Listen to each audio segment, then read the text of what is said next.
तीन बहनों की लालची भाभी। करिश्मा, रेशमा और मनीषा 3 बहनें हैं। उनका एक भाई भी है, मयंक। मयंक अपनी बहनों को बहुत प्यार करता है, लेकिन मयंक की पत्नी सविता इस मामले में मयंक से बिल्कुल ही अलग है। वो अपनी ननदों का जितना बुरा कर सकती है उतना बुरा करती ही रहती है और अपनी ननदों पर हुक्म भी चलाती है। करिश्मा, करिश्मा, तुमने अभी तक नाश्ता नहीं बनाया? तुम्हारे भैया को ऑफिस जाने में देर हो रही है। हाँ भाभी, बस अभी बनाती हूँ। करिश्मा, तुम ये ढीलापन छोड़ दो। कल को पराये घर जाना है।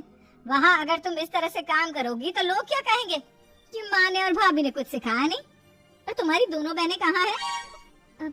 रेशमा मार्केट गई है और मनीषा सो रही है। क्या?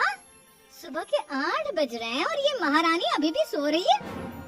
ये कहते हुए सविता अपनी सास दुर्गा देवी के पास जाती है।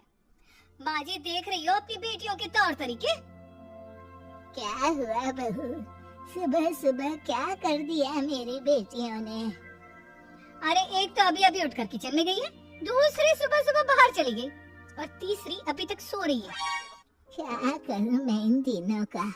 मैं तो परेशान हो गई हूँ। जा जाकर उठा उसे और रेशमा से मैं बात करती हूँ।